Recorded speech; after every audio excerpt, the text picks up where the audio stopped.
bukan dihindari. Operasi ini bukan misi diplomasi formal. Gibran menolak membawa tentara atau konvoi pengawal.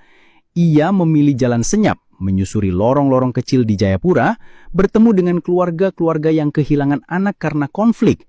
Ia mendengar, mencatat, dan menyusun pola jaringan sosial yang lebih kuat dari peta militer manapun. Gibran tidak datang sebagai pejabat. Ia datang sebagai anak muda yang ingin mendengarkan. Sementara itu, di sisi lain, tim influencer yang dipimpin gadis nama Melia mulai menyiapkan serangan senyap di dunia maya. Kita akan viralkan Papua dari Papua, katanya.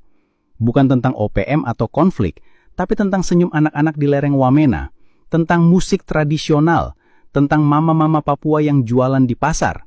Mereka akan memulai revolusi dari hal-hal kecil yang tidak dianggap penting oleh media Jakarta. Namun, di tengah perencanaan itu, kabar dari Jakarta mulai mengusik. Ada desas-desus dari elit politik yang mulai resah dengan langkah Gibran yang dianggap terlalu berani. Beberapa bahkan menuduhnya bermain api dengan separatis.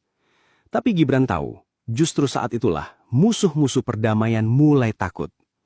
Di tengah tekanan itu, Gibran mengeluarkan satu kartu terakhir. Ia meminta Pastor Yonas mengatur pertemuan rahasia dengan salah satu komandan lapangan OPM yang selama ini dikenal paling keras kepala.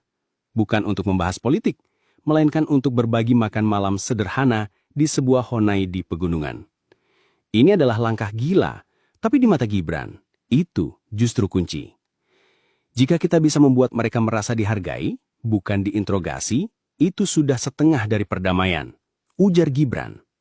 Pastor Yonas tertawa kecil.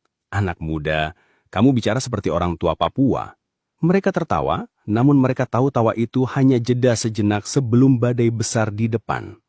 Operasi senyap kepala suku bukan hanya tentang taktik lapangan, tapi tentang membalik cara pandang Jakarta terhadap Papua.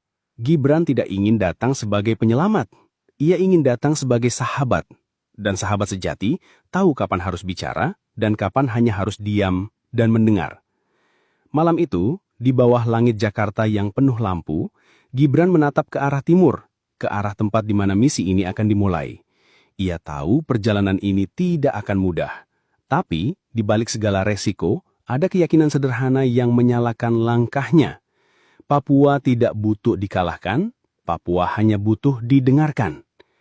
Udara di Wamena pagi itu dingin dan basah.